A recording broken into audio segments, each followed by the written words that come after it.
اسی طرح حضرت امام علی علیہ السلام نے کہا ہے کہ اے بندہ خدا، تمہارا چوتھا سوال یہ تھا کہ وہ ایسے کون سے 5 نبی تھے جو عربی زبان میں بات کیا کرتے تھے؟ تو اے بندہ خدا جان لو کہ سب سے پہلا نبی وہ حضرت ہود علیہ السلام تھا جو عربی زبان میں بات کیا کرتا تھا، اور دوسرا نبی حضرت صالح نبی تھا جو عربی زبان میں بات کیا کرتا تھا، اور تیسرا نبی حضرت اسماعیل علیہ السلام تھا جو عربی زبان میں بات کیا کرتا تھا، اور چوتھا نبی حضرت شعیب نبی علیہ السلام تھے جو عربی زبان میں بات کیا کرتے تھے، اور پانچواں نبی حضرت محمد مصطفیٰ صلی اللہ علیہ وآلہ وسلم تھے جو عربی زبان میں بات کیا کرتے تھے۔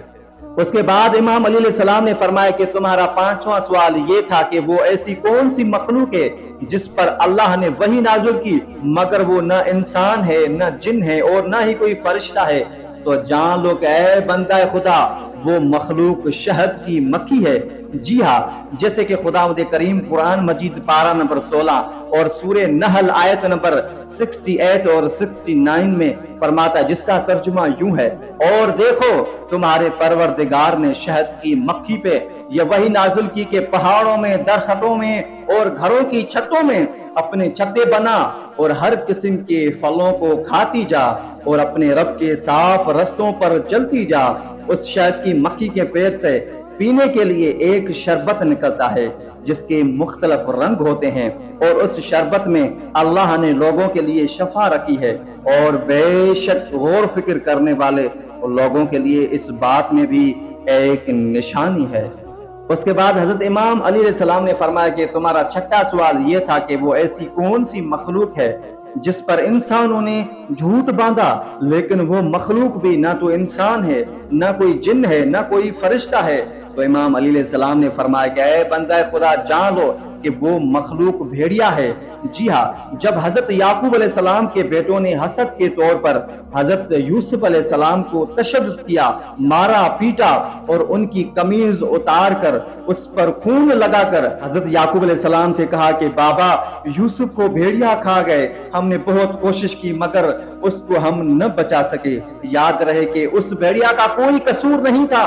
لوگوں نے اس بھیڑیا پر جھوٹ باندھا تھا۔ دوستو، اس بھیڑیا کا ذکر قرآن مجید میں موجود ہے۔ سورہ یوسف پارہ نمبر 12 آیت نمبر 16 میں امام علی علیہ السلام نے فرمایا کہ تمہارا 7واں سوال یہ تھا کہ تمام نبیوں میں حسب نسب یعنی خاندان کے لحاظ سے تمام نبیوں میں عزت والا کون سا ہے؟ تو جان لو کہ اے بندہ خدا، تمام نبیوں میں خاندان کے لحاظ سے، حسب نسب کے لحاظ سے عزت والا حضرت یوسف علیہ السلام تھا، کیونکہ حضرت یوسف علیہ السلام خود بھی نبی تھے، اس کے بابا حضرت یعقوب علیہ السلام بھی نبی تھے، اس کے دادا حضرت اسحاق علیہ السلام بھی نبی تھے، اور اس کے پردادا حضرت ابراہیم علیہ السلام بھی نبی تھے۔ دوستو، اسی طرح حضرت محمد مصطفیٰ صلی اللہ علیہ وآلہ وسلم کا یہ خود کا فرمان ہے جو بخاری میں موجود ہے۔ حضرت محمد مصطفیٰ صلی اللہ علیہ وآلہ وسلم فرماتے ہیں کہ خاندان اور حسب و نسب کے لحاظ سے سب سے محترم نبی حضرت یوسف علیہ السلام ہیں۔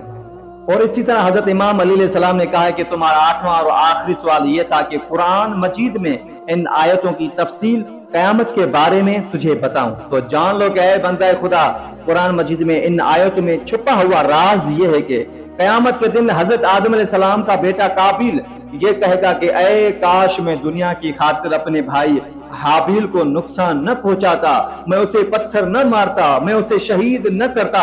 اور اپنے باپ حضرت آدم علیہ السلام کے خدا پر ایمان لاتا۔ تو دوستو، اس سے معلوم یہ ہوتا ہے کہ قیامت کے دن ایک بھائی دوسرے بھائی کو بھی نہیں بچا سکتا۔ اور اسی طرح حضرت نوح علیہ السلام کا بیٹا کنعان یہ کہے گا کہ کاش میں اپنے باپ نوح علیہ السلام کے خدا پر ایمان لاتا، اور وہ کہے گا کہ آج تو اللہ کے عذاب سے مجھے اپنا باپ حضرت نوح علیہ السلام بھی نہیں بچا سکتا۔ اور اسی طرح حضرت ابراہیم علیہ السلام کا مربی باپ آزر بھی یہ کہے گا کہ اے کاش میں دنیا میں ابراہیم کے خدا پر ایمان لاتا ہوتا، تو آج تو اللہ کے عذاب سے میرا بیٹا ابراہیم بھی مجھے نہیں بچا سکتا۔ اور اسی طرح حضرت لوط علیہ السلام کی بیوی یہ کہے گی کہ کاش میں حضرت لوط علیہ السلام سے وفا کرتی، کاش میں حضرت لوط علیہ السلام کے خدا پر ایمان لاتی، افسوس کہ آج مجھے دوزخ میں جانے سے میرا شوہر حضرت لوط علیہ السلام بھی مجھے نہیں بچا سکتا۔ تو حضرت امام علیہ السلام نے فرمایا کہ اے بندہ خدا، اس آیتوں کا راز یہ ہے کہ جب انبیاء اپنی اہل و عیال کو نہیں بچا سکتے تو عام انسان قیامت کے دن اپنے اہل و عیال کو کیسے بچا سکتا ہے؟ اپنی ماں باپ کو کیسے پہچانے گا؟ اپنی اولاد کو کیسے پہچانے گا؟ اپنے باپ کو کیسے پہچانے گا؟ تو جان لو کہ اے بندہ خدا، دنیا میں وہی کام آئے گا جو تم اچھا کرو گے،